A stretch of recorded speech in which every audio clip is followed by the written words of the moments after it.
Mute. Hello, hello, hello, hello in chat. Hello, hello. All right.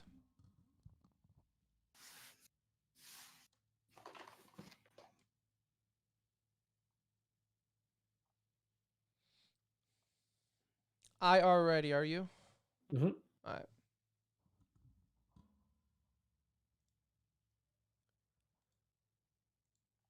Welcome to episode 321 of the Center Ring Esports podcast presented by Alt.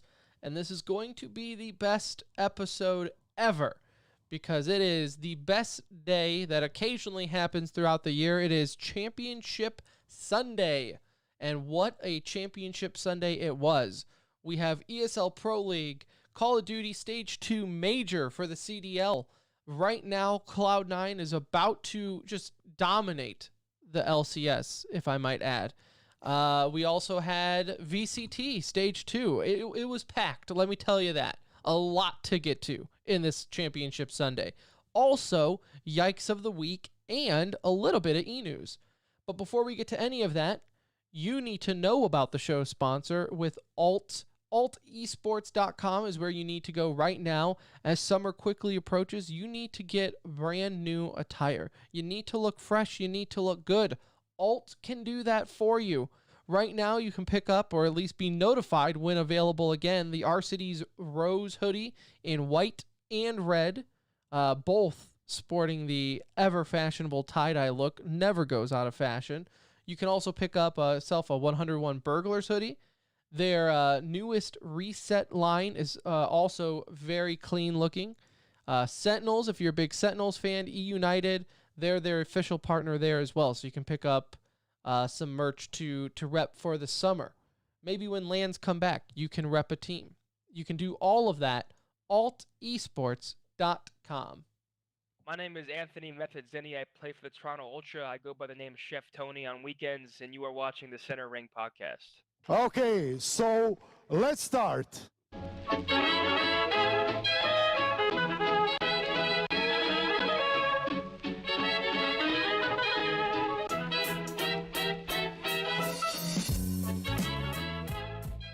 Hello.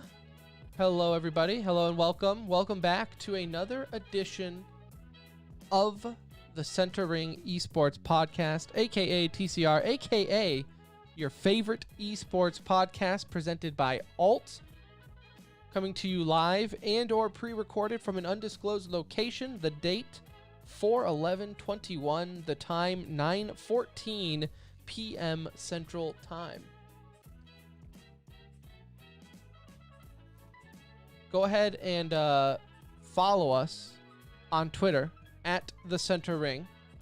Go ahead and join our Discord and be a part of the conversation. If you were, you would have just noticed our little impromptu watch party for Game 5 of the LCS and watch Cloud9 assert dominance. Lifting that trophy as we speak, Tim. I never had a doubt. Never had a doubt. I have the DMs to prove it. As a listener messaged me asking who I thought was going to win the match, and I said, well, this is the first I'm hearing about it, so I'll go with Cloud9. Easy pick, right? Seems pretty easy to me. Everyone knows how big of a League of Legends fan I am. So we'll discuss that in a little bit, though. My name is Tim. I'll be your captain for this journey into esports. And alongside me, as always, is my best friend, my brown friend. It's Anuj. What's up? Championship Sunday, baby. That's what's up. Got ourselves a big one this weekend. A packed Championship Sunday for sure. If you had 15 hours free, you had everything you needed this weekend. You would have been able to watch one Counter-Strike game. Or at least that's what it felt like. Had the Masters this weekend. NASCAR at the Paperclip. I mean, it was really just a big sportsy weekend in general. For anyone out there, but especially in esports. And like you said, this is Championship Sunday is one of those days that it doesn't happen very often, I think. And for those who are new to the show and might not understand what a Championship Sunday is, well, think of like a sundae, like the ice cream. There's certainly, you got vanilla, you got maybe some strawberry, some chocolate, throw a little ingredients on there, maybe some chocolate syrup, some crushed nuts. And that's what you have in esports, is the perfect Sunday. Get it? Championship Sunday. It's on a Sunday. That line up where we get, it just seems like all these big events, all these big seasons and tournaments, and they all just, the stars align like optic on the last second. They just align up for you. And it just, all of them happen on one day. And you really just want to tell that your significant other is like, hey, I'm going to be in my room. Like all day.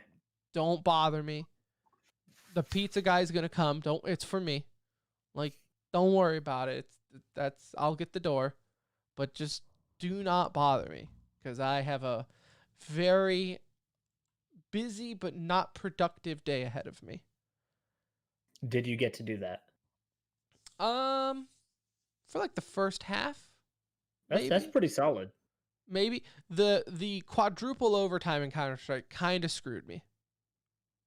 You could have made it at least do another map.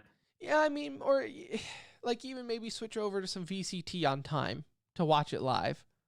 But I was as gaming as anyone who has gamed, it doesn't even have to be esports. Anyone can relate to this, is when your parents, your lover, a child, whoever, says, hey, how much longer is left? Or they're like, hey, we got to go. And you say, okay, let me just watch the end of this game.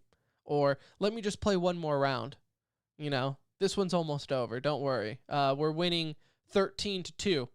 Don't worry. We got it. Famous last words every time. Right. And that's exactly what happened with Counter-Strike. It was like, oh, yeah. After this map, you know, we'll, because, you know, we're going on a trip in a week. So, as you do when you have 2 kids under 2, you just kind of start packing a week in advance. So, we're doing that for one right now. Yeah. We got his bag pretty much packed up. Yeah, like, okay, do we have literally their entire nursery to go on this trip? Because that's what it feels like. Do we have the white noise machine? Do we have do we have curtains? We have to bring curtains because does the room have curtains? How are they going to take a nap in the light? It's impossible. But I digress. Because I told my wife, and we'll talk Counter-Strike here in a little bit, but I told my wife on the quadruple overtime in regulation. So it wasn't even one overtime. I was like, hey, after this map, we'll go do our running around. And then that map took the length of like 2 full Counter-Strike games. The fact that you were able to wait that long shows how big your balls are. Honestly. I mean, it was, you know, it was definitely... I would have been shunned out of that room so fast. It would have been like second overtime at least, for sure. It would have been game over. It was one of those things where, like, as the game was going on, like, I was slowly, like, getting the kids' bags together or, like, slowly putting things ready for the car, or, you know, to kind of look like I was productive, but also just focusing on the game. But it was a day. We had ourselves, I tweeted at the beginning of this day, let's have ourselves a day. Anuj, we had ourselves a day. Because we had an incredible, I mean, it seemed like every game out here had incredible finals for their respective event. Meanwhile, it is Sunday night for Monday's show, meaning we have Yikes of the Week to get to. So let's knock out some Yikes. We have some special edition championship Yikes, as well as a listener-submitted Yikes by our very own Joey, who gave us a Yikes moments before going live in the LCS watch party. So let's get to I'll get with my. I'll go with Joey's first. Let's get Joey's out there. Okay, yeah, okay, fair enough. Listeners first. I like it. So listener Joey says in Discord as we were getting ready for the show, hey, did you guys see the LEC's community all pro vote? And we were like, well, no, why? What happened? It's a community vote. I'm sure it was perfectly fair and no issues there. Anuj, this is why anytime there's like a community vote for an all-star game or anything of that nature, maybe like a industry award show. I don't know any off the top of my head, but like if I just had to pull some names out of esports awards, I don't know if that's an official thing. It's just 2 very generic words I put together. Esports awards. But if something called that also did community voting, this is why it doesn't mean anything. Because Anuj, the all-pro team for the LEC is your very own G2. Like the starting lineup. The whole team. the the whole. I mean, props to the fan but base. you should understand that if you do see a community voted thing, I mean, it's a popularity vote, and that's okay. It's just you have to understand that's what it is, right? Like Yeah. these things are going to happen. You see it happen in traditional sports, the NBA, getting voted for the starters.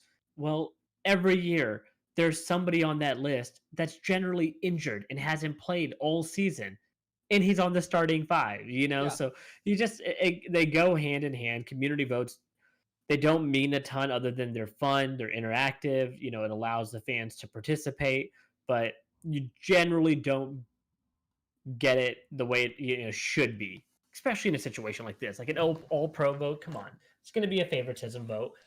Good for Carlos and G2 for being a popular team, but that would be like Call of Duty being like, hey, let's do an MVP award every season, and by the way, it's going to be community voted. Guess what? Scump would be a 13 times MVP at this point. Like that's just the way it would work. He really would.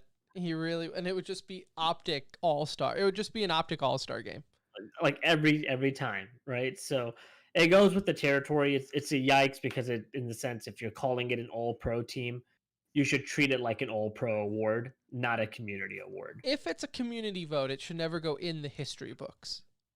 I think that's a fair, like all-star. I mean, even like all-star games in sports, it's always a little goofy when it's like, though this year, Fitzpatrick, off esports for a second, Fitzpatrick, world famous quarterback for being on like a million teams, never made an all-star game.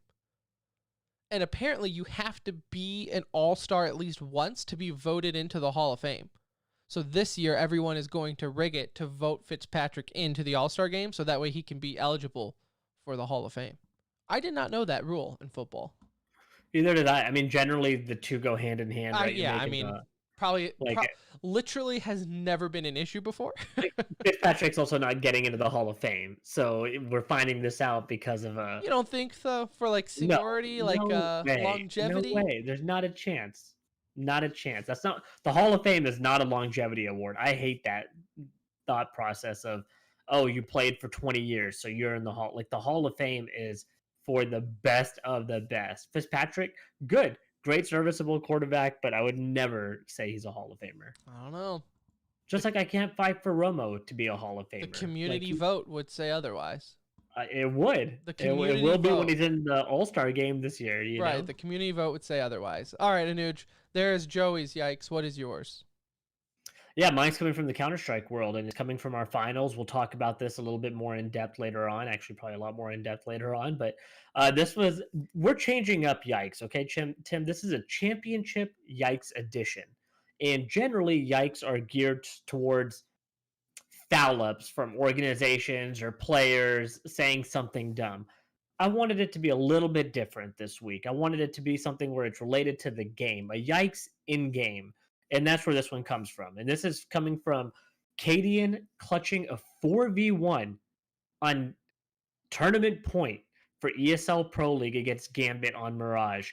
Cadian, I think, had a P250. He had a pistol, nonetheless, to start off the round. The bomb is sitting on A site, and he is on B site. All four players from the other team are aware of where the bomb is, and they're just kind of watching every angle. Cadian's able to essentially sneak up on the first guy, knife him, steal his op, then go and op a second player that's hiding behind a box, and he hits him twice through the box, which was insane because he knew he was probably sitting there. Third guy, I think he gets somewhere around heaven, and then the fourth guy is sitting there at the connector going into A from T spawn. Hell of a play.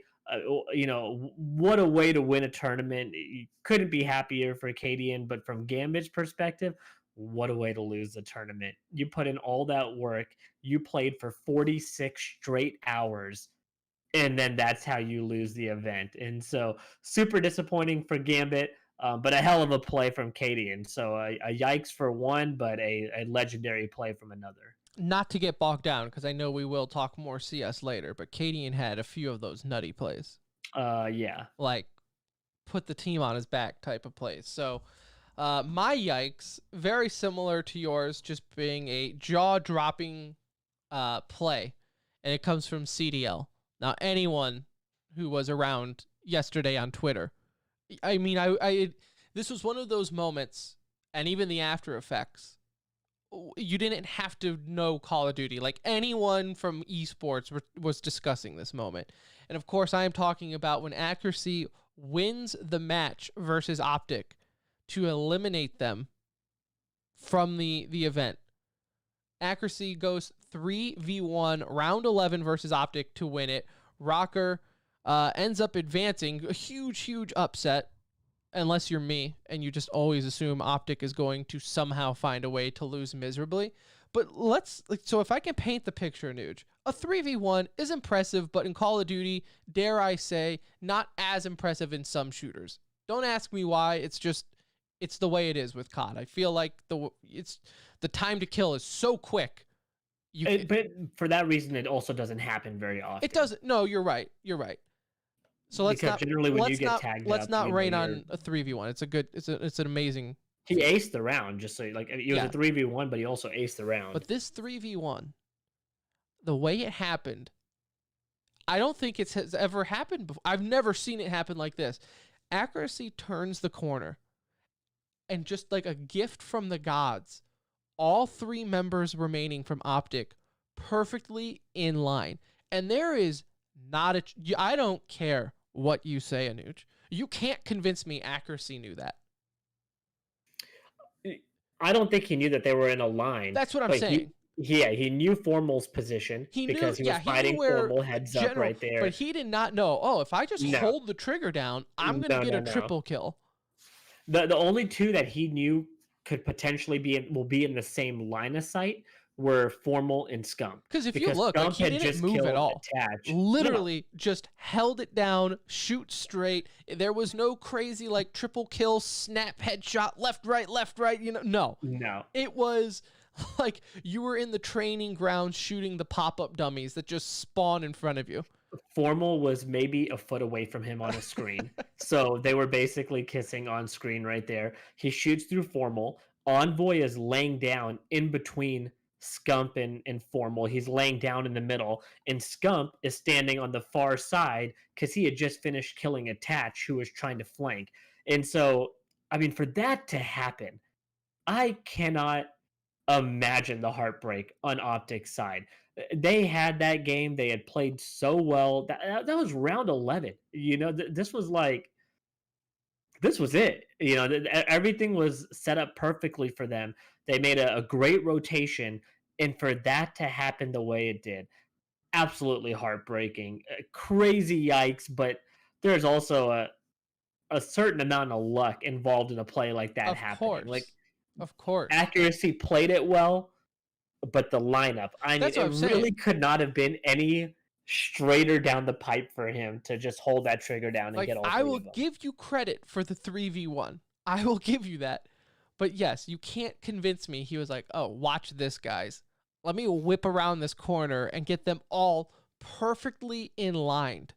Like, with Envoy, I think, laying down, which is like the impressive part. Scump and Formal were standing and Envoy was down, and still all three of them just, you didn't even know it happened until you saw the reaction, it felt like, because it was so quick and you were like, wait a minute, did all three just pop up on the kill feed? Like, what happened? I had to watch it a few times for that reason, because like the way the observer camera was working, it was like weird, like snap to like from Optic to Accuracy, and I was like, what the hell just happened? You really do. It's one of those plays. You have to watch it a handful of times before you get the grasp of what the hell you just saw.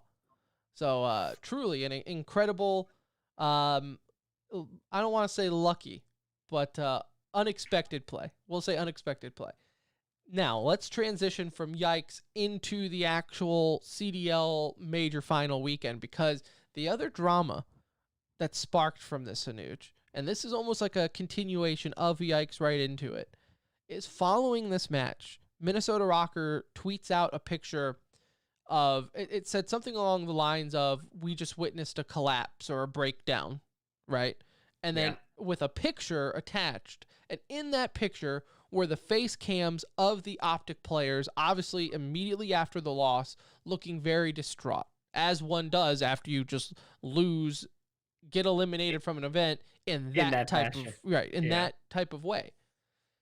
So then this spawns the next drama for, I would say, the next 12 to 24 hours, because Scump then responds, and let me actually just pull up the tweet itself so I can read you Scump's tweet. Scump, for those who don't know, plays for Optic Chicago, or Chicago Optic, and Hall of Fame esports guy, best player to ever do it for COD, super well respected in the scene and in esports in general. He tweets out, also in my opinion a mental midget, but he tweets out, "This is some of the most disrespectful shit I've seen. We are literally heartbroken and you use it for impressions. Post the clutch, post your celebration, but kicking us like this, your team was literally banking on us to get first seed last week. So unbelievably classless." This then morphed into some other people jumping on Minnesota, and then Minnesota then deleted the tweet with one of those statement tweets that we talked about, which you always love seeing because it's never a good thing, I've seen a couple of them from Minnesota recently, so apologizing. They were apologizing for the tweet and deleted it.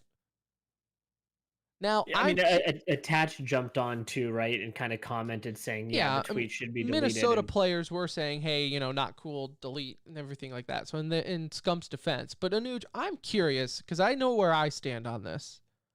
Do you feel like, and the beef is using a Twitter account, an org, using like the players, I guess like he said, heartbreak. Well, sure. I mean, they're acting like someone passed away, but sure, your heartbreak over it. Is that crossing the line?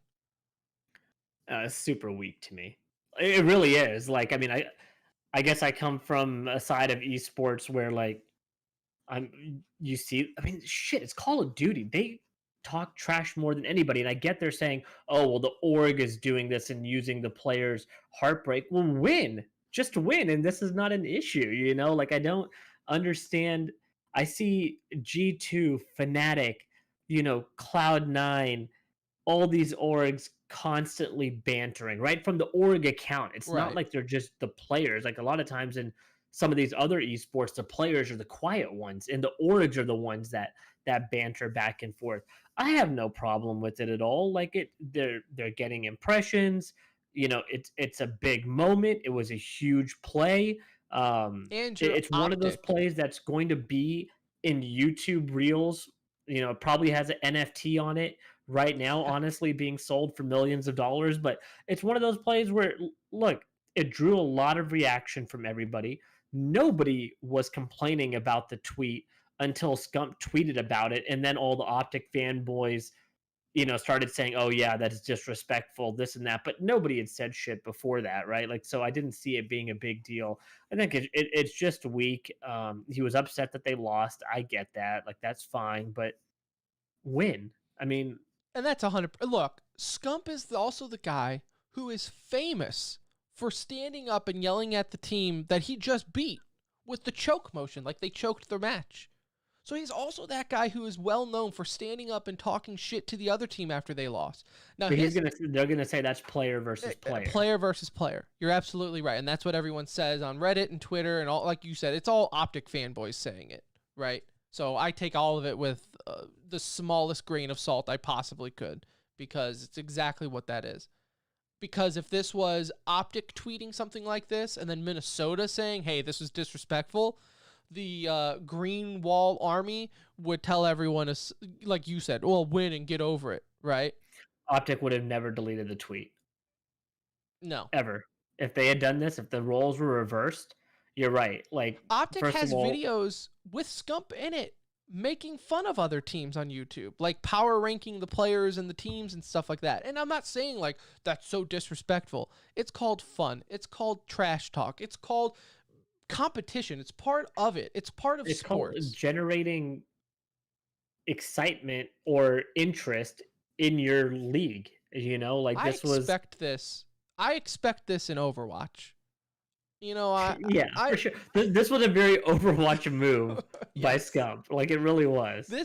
I could see this happening in the Overwatch League. Not only it happened in Call of Duty, But to happen from Scump, like the lead of like, he's like the ringleader when it comes to Twitter banter and getting the fanboys onto other people. A little shocked, a little disheartened. I'm not going to lie. It changed the way I view the COD community. Because I always thought these console players were so It's rowdy. Optic fanboys that you're looking at here. And then, like, I get it. When we say Optic fanboys, it's not a negative thing. It's just there are a lot of fans for Optic. There's a And ton. they And do so, not like being the butt of the joke. no, they're not used to it. In all I mean, fairness, you are right. they win a lot. They're successful, so they're not used to.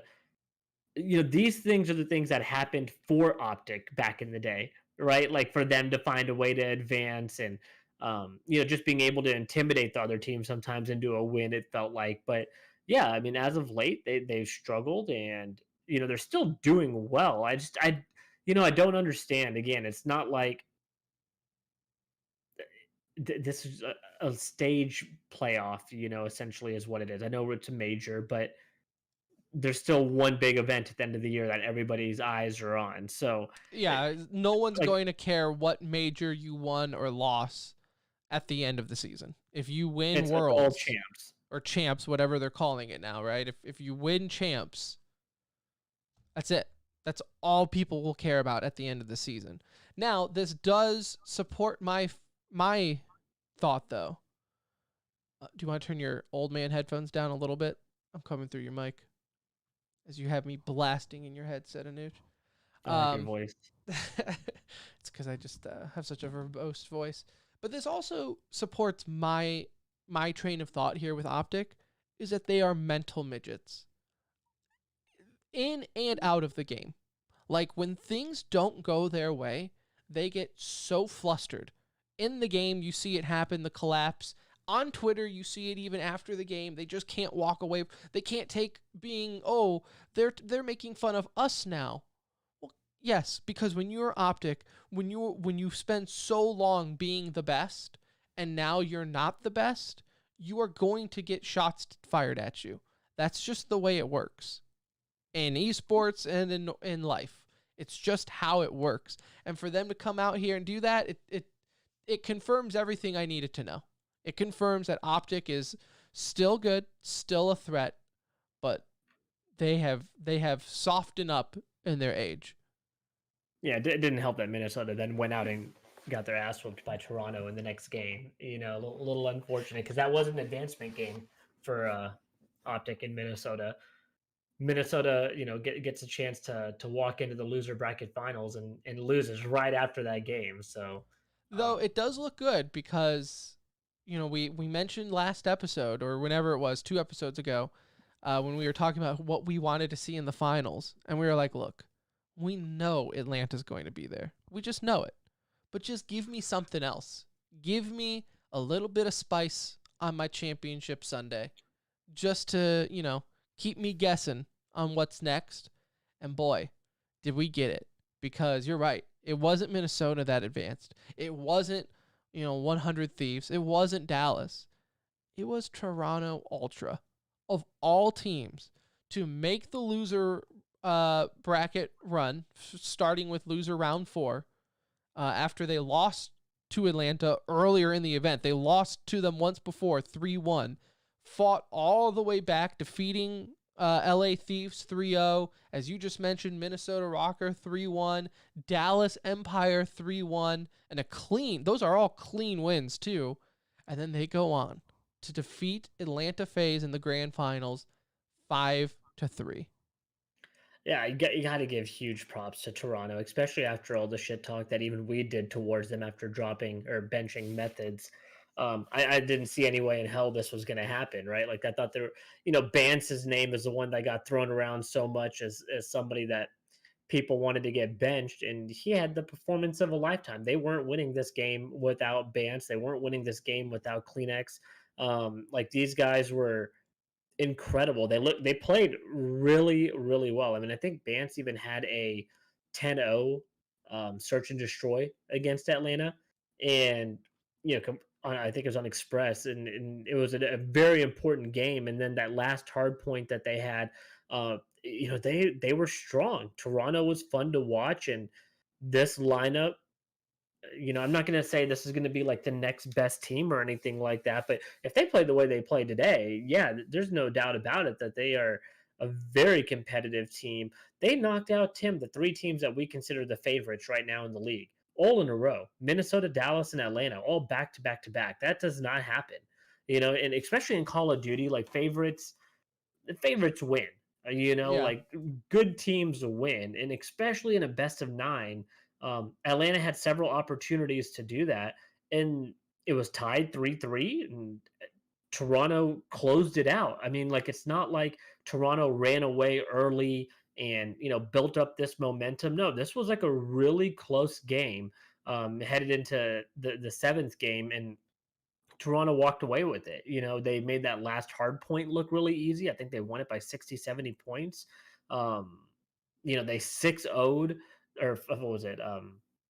Yeah, they had a 6-0 on the search and destroy before that. Like it it was an impressive performance. It was awesome by those guys. Cammy, like all these guys played real well together, and I'm excited to see what they do in the next event. I feel a little bit for Methods though, because as you said, like Oh, bro, this when has to hurt. when he was benched, even in his tweets, he handled it very well. But even in his tweets, he was like, you could tell that there was some bitterness there, now for good reason, right? Obviously, if your method, anytime you get benched, you're going to be bitter about it, no But doubt. even more so when you get benched and like majority of the community, including yourself, 99%. believe you don't believe to be the one to be benched on 100, that team. yeah, no, absolutely. When 99% of the tweets coming your way is like, what the hell just happened? Obviously, it's not going to help anything. But then this happens, and if your Methods, I don't know what like is going, because like now you don't have a case, right? You don't have a spot anymore. Like Yeah. it's Yeah, done. your spot's gone, 100%. Like maybe later in the season, if this continues, I if mean, it's got to this be such a doesn't steep continue, decline. Like the yeah, decline has to be historic, I think, at this point. like maybe not making playoffs even in the next two stages, right? Leading into champs, okay, maybe they consider bringing him back on the roster, but your spot's basically gone for the rest of the year. I mean, there's really no chance, especially the way they played. You now know this is there, like it's there and it's in them. It's just it might not come out every single time that they play, but it's there. It's not like any of these teams were playing poorly leading up to the Toronto matchup, right? Atlanta and Dallas met in the winners bracket finals, and that was Dallas's first game in losers bracket where they got eliminated. Minnesota was just coming off the high of beating Optic, a day prior. So again, they're coming in at a high point. Atlanta's been unstoppable all damn year leading into this event, and they're coming off of a high because they just beat Dallas in the winners bracket. So they played all these teams they kind of at their peak point, really, except for Dallas because they had just lost, but still Dallas had to be feeling really good going into a matchup with Toronto instead of Minnesota. Like there probably had to be some high confidence there. So Toronto again, this was a hell of a performance. Like you don't see losers runs like this too often. No, and they had a, let me pull it up here on my phone, because I think it was like before the last map, they flashed a stat on the screen. Let me see if I can't. Did I not get the screenshot for it? I guess not. It didn't go through on my phone. There was a stat that they showed on stream, like the percentage of what the community gave them to win. It was 0.02. Yes. Like zero chance in that. Now, again, we just did talk about community votes, so take it with a grain of salt, but still. And I would say that's a pretty accurate vote, though. Like, I don't think anyone truly going into this event thought Ultra stood a chance. I mean, even prior to it, we just saw them get off the drama boat, right? With sending, what player was it? Sorry, are you talking about? Ultra. They sent someone to sensitivity training. Oh, Cammy. So, first off, if I was a team owner right now, I would sign up all my guys to sensitivity training starting tomorrow. Like they're all headed Like there. whatever they talked to with the team, it worked. Like maybe saying like less bad words, it frees up your mind. You know, when you take the negative energy out or something. I don't know, because it clearly worked for them. I will say on that note though too, because in the stream they were like, after the match, the casters were like, "Oh, Toronto ultra as fuck." No. They don't get to be the fun, edgy org anymore. No, that's not who they are. That's gone. You sent a player to They did say sensitivity that right training. after they won. I noticed that also. They did. And I was like, no. They just sent a guy to sensitivity training for using a quote-unquote bad word on Twitter. So no, we don't get to make them the fun, hip org anymore.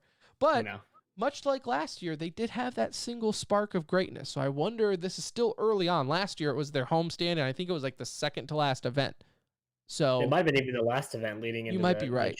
Yeah. You might be right. So maybe this is the early spark that's needed to kind of project them in there. Right now, this has boosted them up. I believe them and New York are tied for 4th, but Toronto is no. Ultra is 5th. Okay. So the standings now have Ultra 5th overall, which again though, that's in the playoffs. So you were mentioning if they miss the next couple playoffs and they see their position drop a little bit after that cut line, maybe. But again, incredible. What an incredible upset on Championship Sunday, nonetheless. Also, I want to hear these comps, because I don't know if you watched afterwards where they show the player cams. Simp looked pissed. Dude, he was yelling at his team after that match. I don't know what he was going over. Maybe it was just like the director frustration coming out. Yeah, they changed it off of him pretty quick. Yeah, after you noticed, because they went to like a different Atlanta player. I'm like, no, you got to go to Simp. This is juicy stuff. Like, he is going. It wasn't just like frustrated that he was yelling at someone. Yeah, like someone goofed or yelling at the team or whatever. Just he was not happy though. No, it was bad. I mean, some could say we were witnessing a breakdown. They'll be okay. It was, yeah, he was not happy. He was not happy. Next though, for Championship Sunday, who is happy will be Heroic, because they ended up defeating Gambit in a best of 5 for the ESL Pro League finals, and ended up beating them in map 5 3-2. Again, as we were talking about earlier in the show, as far as like the historical CS matches, this has to be up there with them.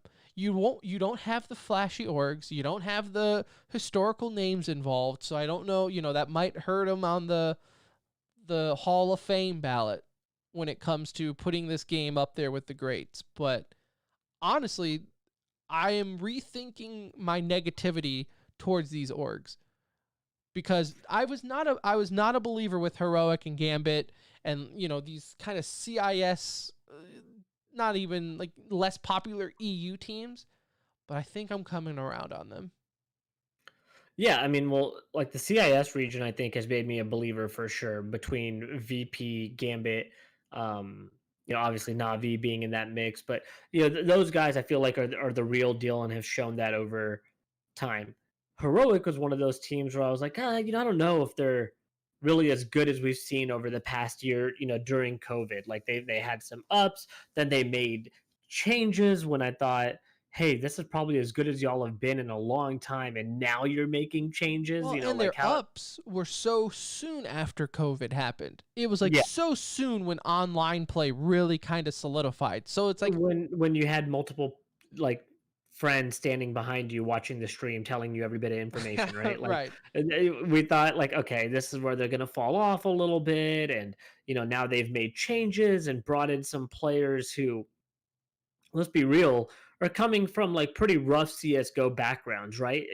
Katie, I think, was the only one that had a major trophy on his page, in the sense of not an actual major, but like a big event win on his ESL page. Sir, do not dismiss Hobbit like that.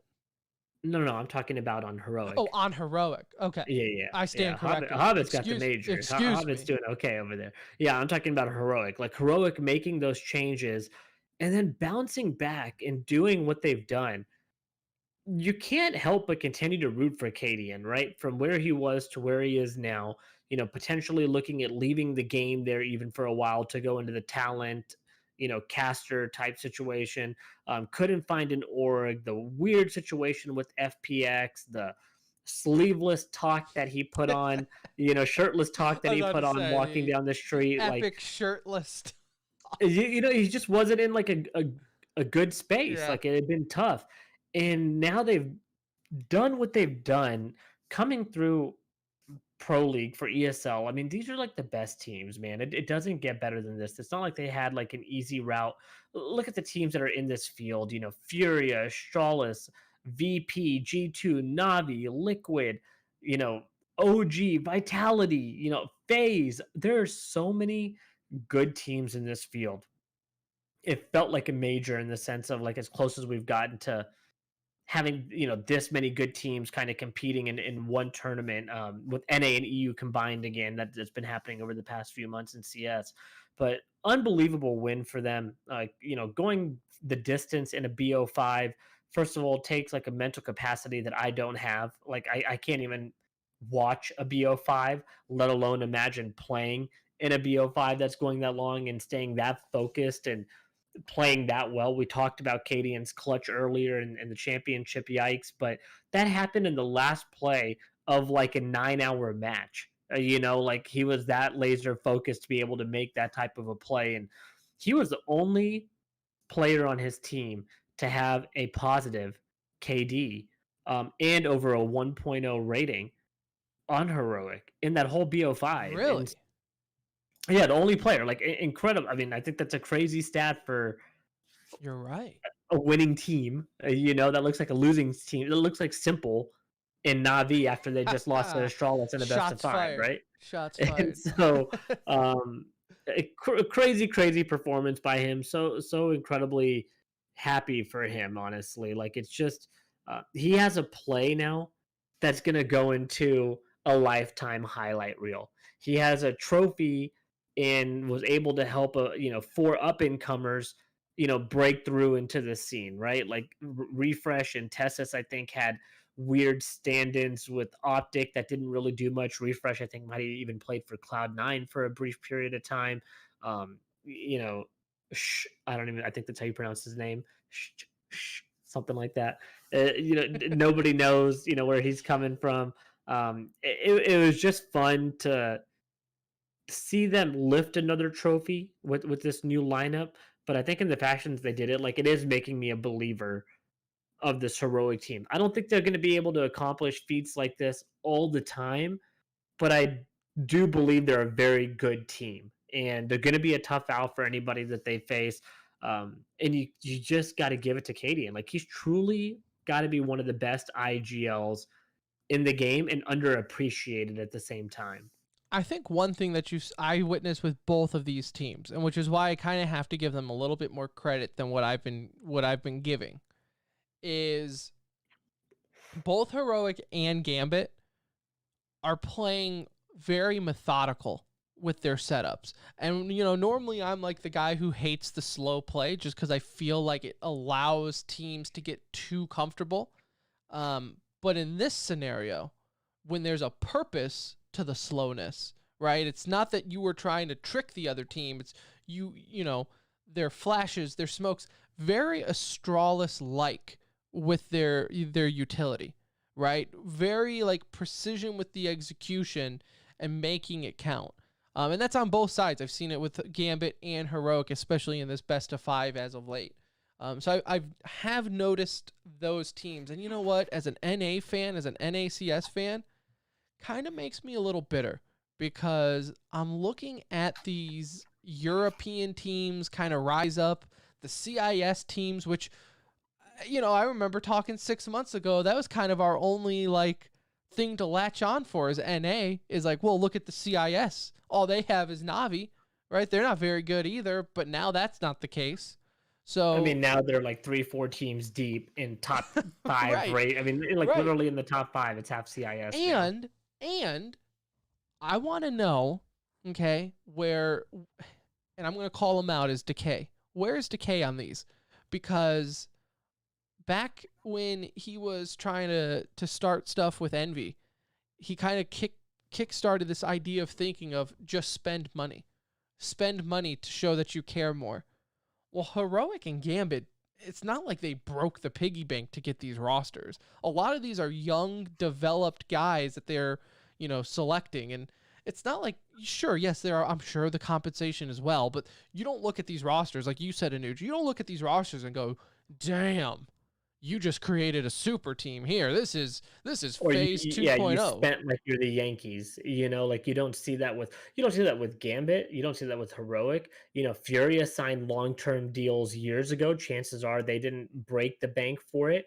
Nip played really well in this event and made it to the semis, and I don't think they're VP, same thing. yeah, VP, like those are teams that I don't think are breaking the bank to form teams, right? Like they don't have any legendary type players. The teams that do are, Astralis, well earned, right? Like obviously Liquid from NA and EG are probably paying a hefty petty. Complexity we know is because they had to start from scratch, but it's the teams that we see kind of doing well right now are the ones that kind of built up from the farm system, right? Like they found young talent, they groomed them, they put them in a situation that they probably didn't feel a ton of pressure walking into, right? Like it's not like these teams were doing anything amazing at the time, and they let them grow and they've let them kind of nurture into the teams that they are now. But you're absolutely right. Like it talent doesn't need to be across the board, right? It doesn't need to be all 5 players need to be monsters. That's not how it works.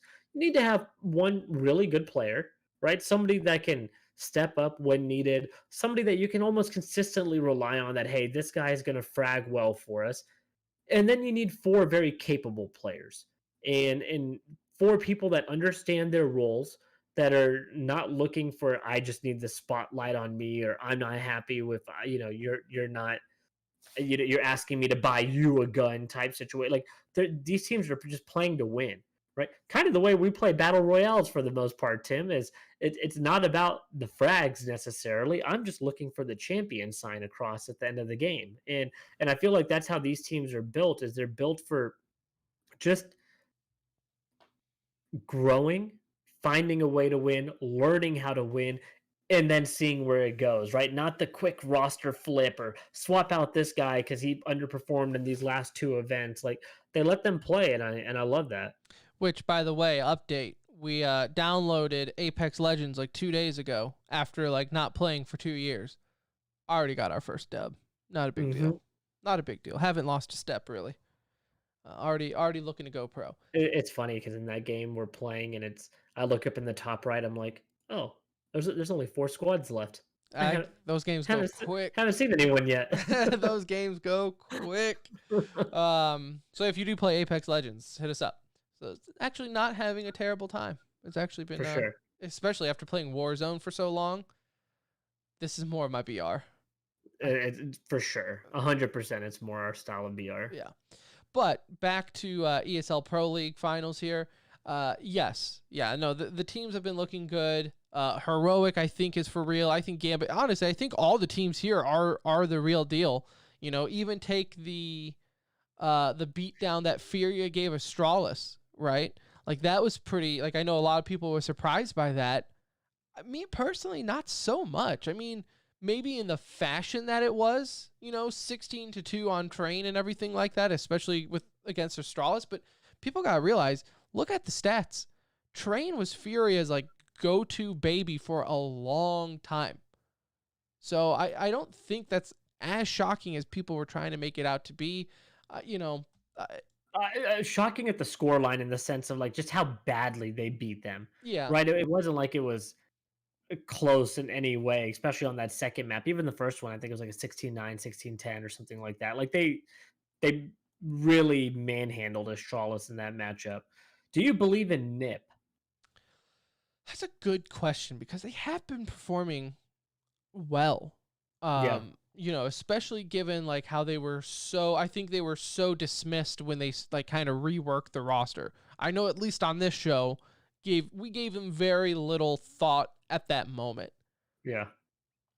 I I don't think they're gonna like be breaking like any top 5 anytime soon. Like I don't think like at a consistent basis, but I do think like if they give this roster time, give it more experience, especially in events like this, I think it's almost like a early, like how I thought of Heroic back in the day. You know, when I say back in the day, I mean like 6 months ago. Like I don't want to fall in that same trap where I'm like, no, I don't believe in them. I think this is an online fluke, and when it gets back to land, they're gonna suck again. But No, you're right. They looked really good throughout the whole tournament. Obviously, falling to Gambit in the semis there, but yeah, I would like to think that you kind of hit it spot on. I think if you give this team time, they could be pretty good. They already look pretty good, but you don't know if that's like a flash, right? Like mhm. sometimes you see that and then they kind of disappear again, and not just them. Like several teams have done that. I think if you give this lineup some time, um, they're already the best Swedish lineup. Like I think they're already better than Fnatic the way Fnatic's presently Yeah, set. yeah. But yeah, I like what they've done. I didn't give them a lot of belief. I still hate the new logo. Does not look That good. no, it just drives me crazy. But I think the lineup's okay. I still don't get the new logo. Like I still want to think NIP is somewhere in it, but I don't. I think it's just an abstract ninja star, which I don't get. But I I still won't. like the colors, honestly. I don't care Yeah, about the logo so much. It's the color that bothers me. I don't. It just it's not still that has not come around. One last thing here though, Anuj, and we can discuss it as we did a little bit in the show. I've never been to hell, so I don't know what it's like. But if I had to imagine a best of 5 going to game 5 with a quadruple overtime involved, I would think that would be what hell is. Just an eternity of that, an eternity of best 5s in Or being a Counter-Strike. caster for that matchup. You know what? I'm glad you brought them up. Can we, honestly, I don't know who won MVP for this event, but the MVP really should be Sponge and Machine.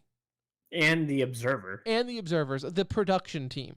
Yeah. That was the MVP of this event. And that's crazy. Like, and the girl sitting in the background of Heroic, who was literally there the entire time. The whole time. You know what, though? If I was sitting behind like one of these teams in the finals, sure, I could gut that out, right? That would be pretty fun to be right there in the action. I would hate to see my face while watching it, though. Being a caster for this type of event in a remote situation, too, it's not even like you're at LAN and you're living with the crowd noise and all the stuff that's going on around you. Like, that has got to be hard to do. Like, really hard to, especially as an observer, too. Like, imagine the back and forth for that many hours. You're constantly having not to stay zoning out. No, it's rough, dude. You would know for sure if I was the observer.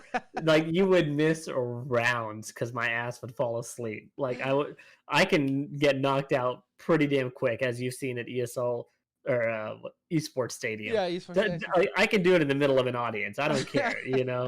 No, it was an incredible feat by everyone involved. The players, the production staff. Like I said, Machine and Sponge did a incredible job casting it all the way through.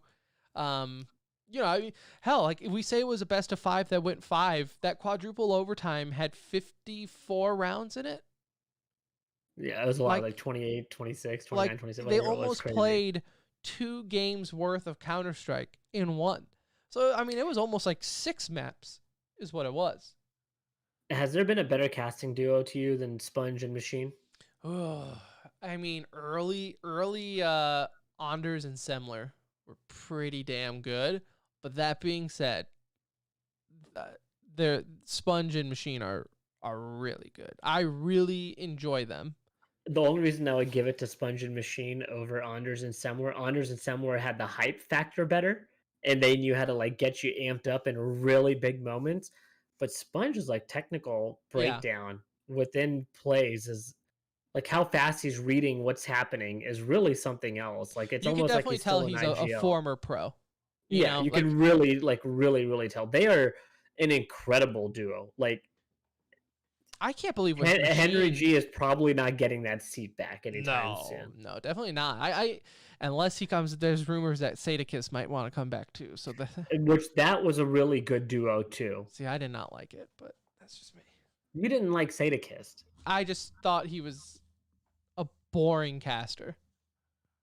I see. I like them. They like were. So it's the thing with I like Sadakist as a person. Yeah, because you agree with his minus the N-word part. But as a caster, it wasn't my cup of tea. It wasn't that he was a bad caster. It wasn't my cup of tea. Okay, like Maven for you. Exactly. Like I understand his appeal. Not my guy though. Henry G. Sadakist was good. That was a good little duo there. They even had like couple majors under their belt together too. Yeah. And no, they were. They were pretty number much one at duo peak for a long time. They were the go-to. Machine though, I would love to get Machine on the show because his career path and trajectory and just how he's kind of done it fascinates me. Like working. What a fun career like he's had. Yeah, because he touched on so many different games in big spots, right? Yeah, he worked Worlds for League of Legends on the desk, and then he decides to go into casting, which is no easy feat, right? Like I think a lot of people think, oh, and you know everyone does this too in sports radio is, oh, I want to do sports radio. I'll do play-by-play in college. No, I did play-by-play in college too. I did some play-by-play for some softball games. Never again. And that's not even like that hard in the sense of ranking it on play-by-play for softball versus like a game like a video game in general. It doesn't even matter what game it is. You think you know it, but there's such a different talent in reading it, like narrating it live. It's completely different. And for Sponge to pick Counter-Strike to go into, or not Sponge, Machine to pick Counter-Strike to go into, and it was like no baby steps either. It wasn't like, hey, we'll start you guys out in Mountain Dew. No, you were like the belle of the ball for ESL. Like you're in it.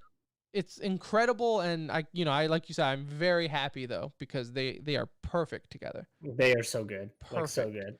So there's some ESL Pro League for Championship Sunday. I think next up for Counter-Strike we have maybe Blast. Is that right? I've been following Launders' journey to I think Copenhagen is where they're at right now. So yeah, Blast Premier Spring Showdown is coming up as the next really big one, and that's got all the big teams in it too. You know, so that's literally everybody as well. And that starts this week, like in 2 days.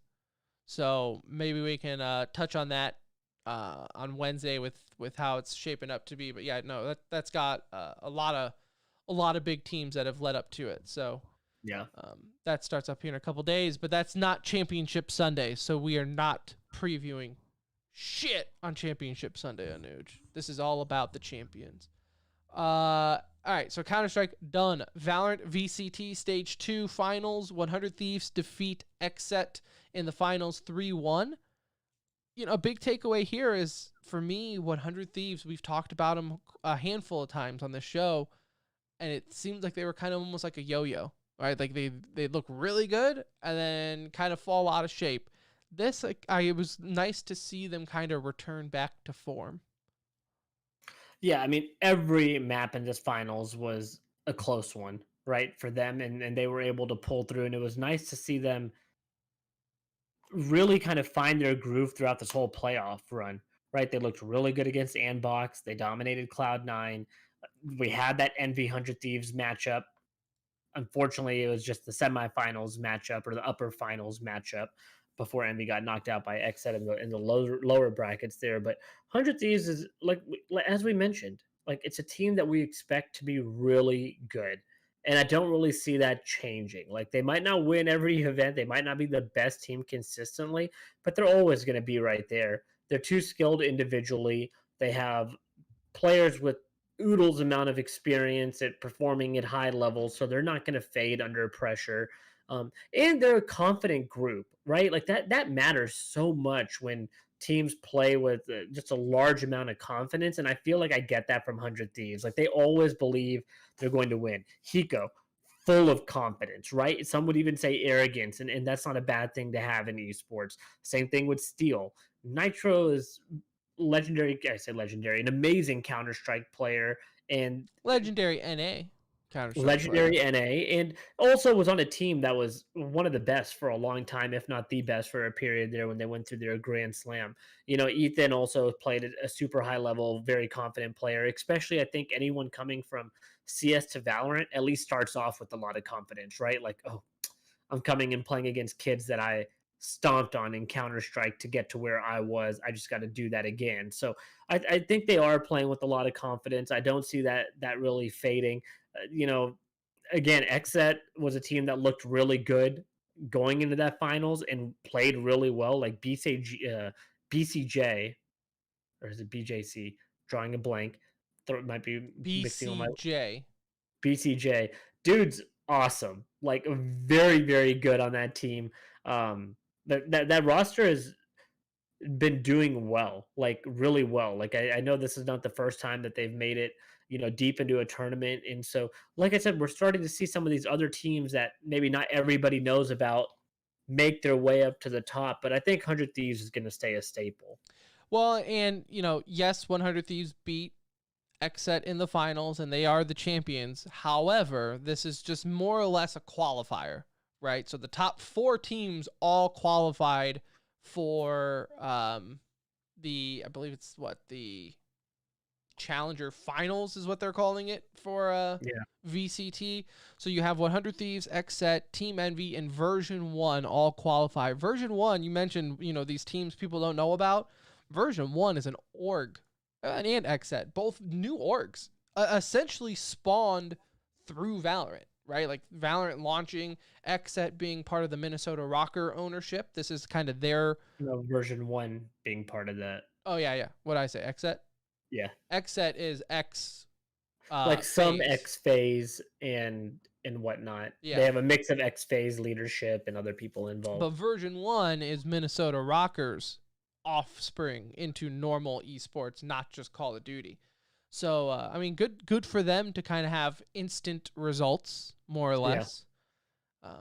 But yeah, I think it's great. Like I said, this is still early on for people who are Sentinel fans and things like that. You have Challengers 2 coming up. So that's starting here in just a couple of weeks, April 22nd.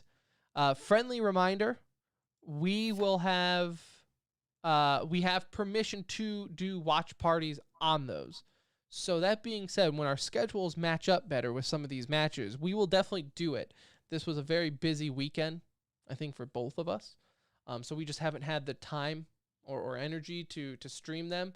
Plus, they're really just at weird times, like early during the day and such. But that's really the bigger issue, right? Is we could find, if it was normal nighttime gaming sessions, we could make this happen, no problem. Kids are asleep, but you're talking like prime time hours right now for dad stuff or husband like stuff family or whatever time. It may be, or work or whatever. So they don't think of gamer dads when they make these schedules, that's for sure. No, but I don't even feel like they're really thinking of gamers when they make these schedules. Like they're just, I mean, shoot, half of our young gamer friends or listeners even that we talk to, they're sleeping until 12:30.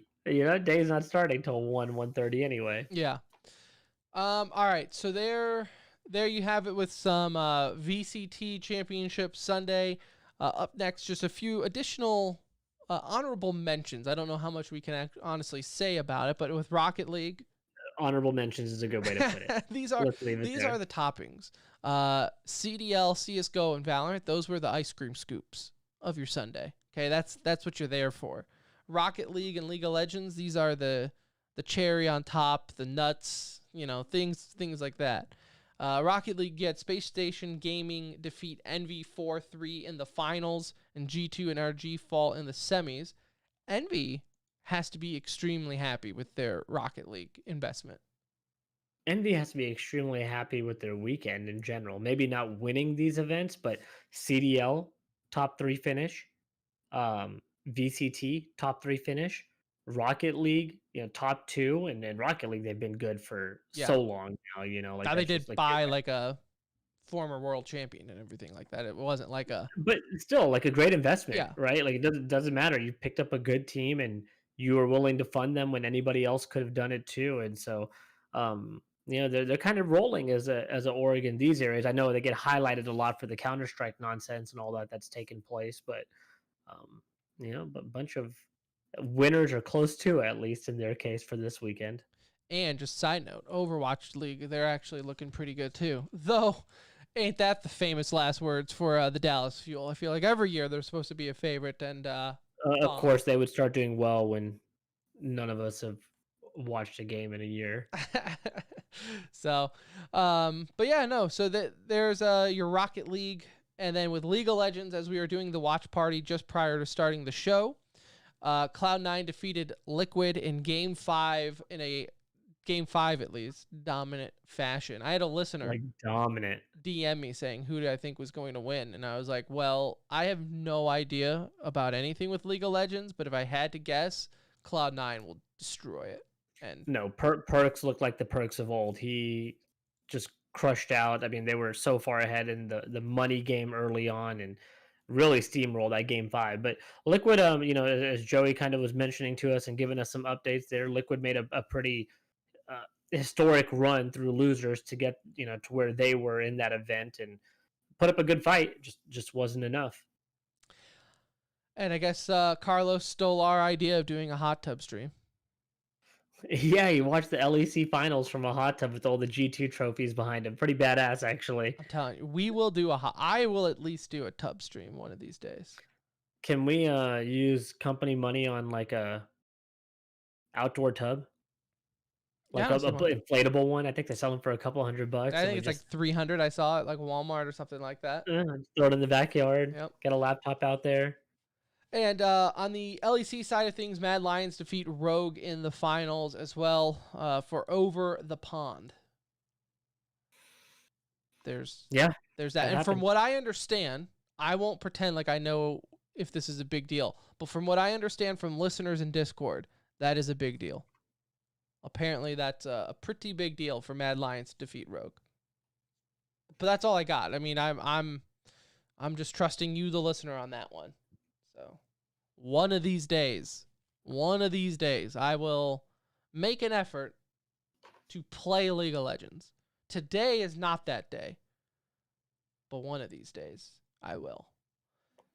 But yeah, that's it. That is your championship Sunday. What a day. What a championship Sunday. It's been a while since we had one of like this caliber where like just so many big upsets. A lot of there's not even a best of 3 on this board. They're all at least a best of 5, some best of 9s. If you had your team playing today, you were basically glued for 3 to 4 hours in whatever you were watching, which must have been awesome, right? Like if you had some teams to watch or you had a favorite game, you had a lot of your favorite game to watch today. This is one of those days where you just needed like 4 monitors just to throw everything up there and just tell your loved ones, like, don't talk to me right now because there's just way too much esports to be watching to worry about. The Masters on the TV, Valorant as my side chick over here, a little bit of Counter-Strike going on in the corner as I would flip back and forth, Call of Duty. It was great. Yeah, it was definitely a busy day for sure. All right, so everyone, happy Championship Sunday. Hope your Championship Sunday was riveting as it was for us. Let's get into some e-news real quick. E-news is brought to you by Philly Esports. You can check them out, phillyesports.net. They host monthly, at the moment, online tournaments. This month is a 3-on-3 search and destroy Call of Duty Black Ops Cold War event. Prize pool at the moment is $500 cold hard cash that you could win, sponsored by U.S. Army and Monster. That is April 17th. So just in 1 week, next Saturday, you can compete with you and 2 buddies. Actually, even Adam posted the information in our Discord. So go check out the self-promo section in our Discord, and you can find the link there. You can also go to phillyesports.net to sign up as well. We get asked all the time. One of the more popular questions that we get from new esports people, or from the young ones, as we like to call them, Anuj, is how do I become pro? How do I get into esports? Well, you don't just play and then all of a sudden get signed to a Call of Duty team. That's normally not how it works anymore. Maybe 15 years ago, people would sign you off the leaderboards. Not anymore. This is how you start. You join the local events. You know, if it's just a 3-on-3 tournament, who cares, right? You got to join local events, get the experience underneath you, get the little feel for how a competitive world. You might get a rude awakening, right? Your hot, Yeah.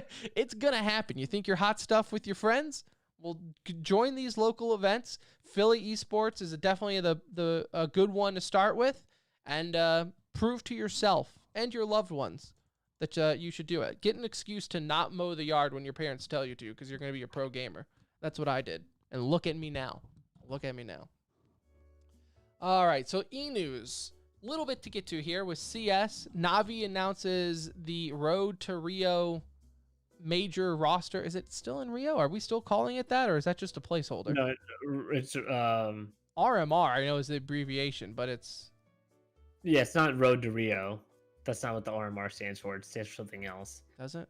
Yeah, it's always not thought- Rio anymore.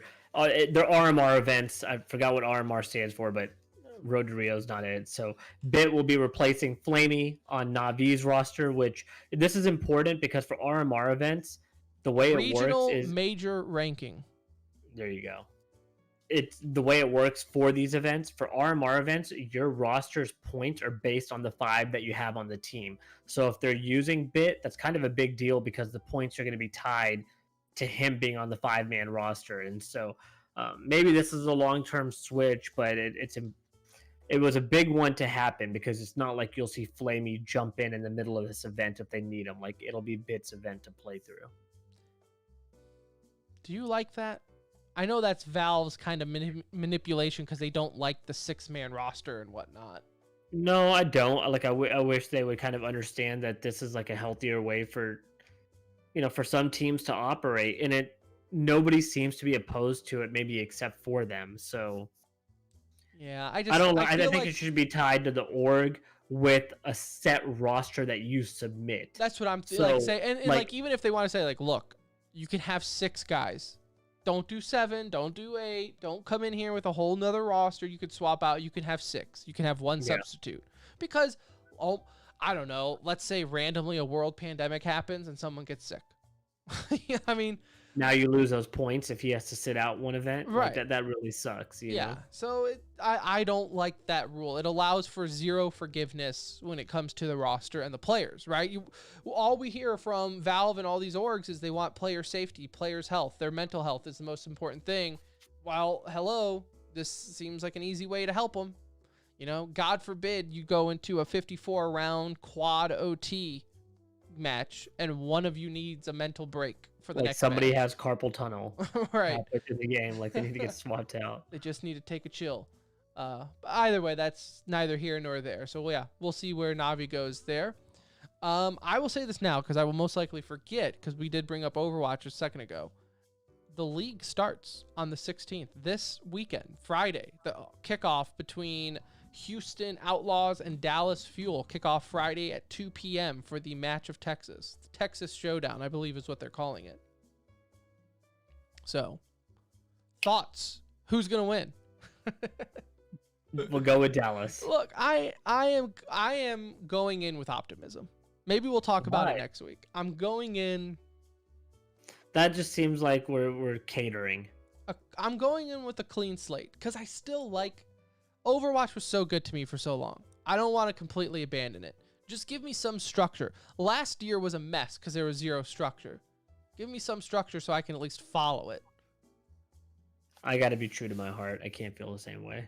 I just don't feel the same way, unfortunately. I shouldn't say I can't. I just don't feel They've given us enough free food. You can give them one game. I could give them one game. I won't say that the game is back. Oh, I'm not saying that. Oh, no. It's... No. Like, optimism is a stretch. I think my that optimism is they that can have a better... Okay, here's what I can give you.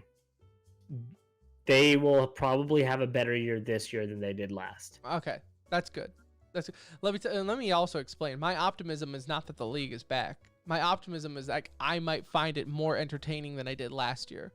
Which you might enjoy this first game. Which, the Texas to your Showdown point, will be a fun one to watch. I might turn it on as a side stream. I think I watched one game last year, maybe 2 matches, and that was it. So like, we're not having a watch party anytime soon. No. No, unless we just need an excuse to play like games while watching it, then maybe. But yeah. In Valorant, built by gamers, dropped Foe. And they were like playing kind of well. So Yeah, this is one where, you know how I said like the downside to their current format with VCT, it allows like little forgiveness with rosters and teams. Like they just feel that the pressure on rosters and teams are so high to perform in these events. I feel like this is one of those situations where it's like in a normal esports environment, like in Counter-Strike, he would have been fine. But in Valorant, where it's just like, you know, VCT event after VCT event and qualifier, I feel like trying this to is one. improve a little bit to advance and lock in your slot, right? So if you feel like you're a player away, you're more likely going to make that change right away versus sticking it out to see how it goes. Yep. A lot of fine tuning when it comes to these events. And unfortunately, sometimes that fine tuning involves dropping a player possibly a little earlier than one would think. Tens, Anuj, it's been rumored, you know, Tens currently still subbing for Sentinels, but still part of Cloud9's org, at least on contract. It is rumored going around right now that his buyout is upwards of $5 million. There's no way it is, though. There's really no way. Like, that's a complete bogus number in my mind. I think it's less than $1 million, maybe $1 million on the high end, but if it's truly 5 million, that's Cloud9. That is their way of saying stop asking. Yeah, because they would want to keep him as a content creator. Right. He does more for them as a content creator than he does a Valorant Pro anyway. Honestly. Yeah. Like, as a content creator, it reaches a much wider audience, and the streaming platform is just gigantic. So, but there's no way it's $5 million. Like, it's just not. He's not worth a quarter of that, honestly. And if you were a team and you were doing a buyout for Tens, there would have to be a contract drafted to where he's either paying money back if he quits the team within like a 1-year period, or he has to be contracted then to stream under your brand for the next 2-3 years, you know, beyond whenever he decides to quit. Like, the dude's a walking time bomb when it comes to sticking and when he feels like way. it. Right. And I will say, just a fun fact here, or something to point out, is Ryan M, friend of the show, Ryan M, from Rush B Media, did point out that people keep saying buyout. It's the price, because this isn't in his contract. This is literally just Cloud9 saying, we own him at the moment. This is what he's going to cost for you to get him. A buyout is technically something written in a contract. So that's why the number keeps fluctuating. It's tomato, right, for our sense. But I'm just saying, if there's someone like yelling at us right now saying it's not a buyout, yes, I know. He's available to be purchased, and the buyout price is whatever Cloud9 sets it to be. Yeah, exactly.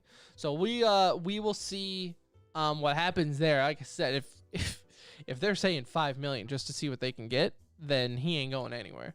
He's going to be a Cloud9 streamer till the day he dies. Sentinels will take their chances putting what's his face back on the team right now, and deal with the backlash, then pay $5 million. Look, yeah, for real. Like, at that point, Sinatra's bail money is going to be cheaper than getting Tens in there. So just even if things go south for Sinatra, they could pay the bail. And at a $5 million asking price, it'll be quieter than Sinatra's Twitter right now. Yeah, no. So we'll see. We'll see what happens there with Tens. But that's it. Pretty light e-news. Even when it's Championship Sunday, not a whole lot is going on in the world of esports.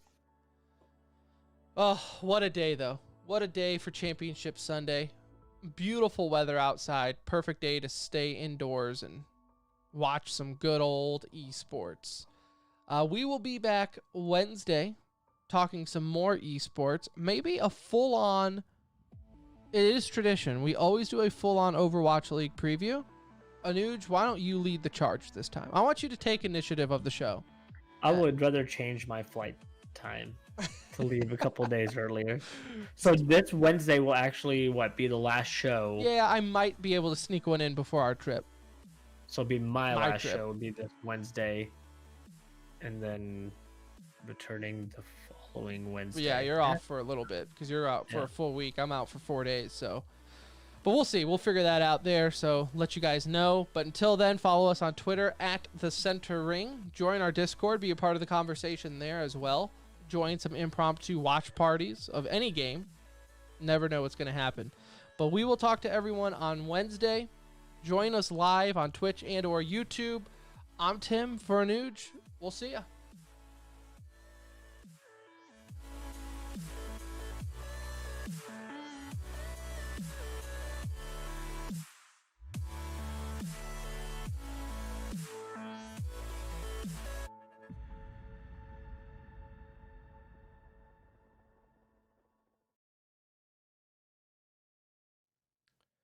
Boom. Beautiful. Beautiful day. Beautiful championship Sunday. It's done. It's in the books. I can hear him again. This whole teething situation has been a little crappy. At least he goes right back to sleep. It's But been brutal the last couple of days with us. We missed Shep's nap all out yesterday because of the baby shower. Never that's again. terrible. Never again. No, that's a terrible. I was idea. like, I will miss a funeral if it means I have to skip his nap. We will leave anywhere we are if we know it's nap time. We were like, I'm sure he'll be fine. No. The rest of the day, he didn't sleep well.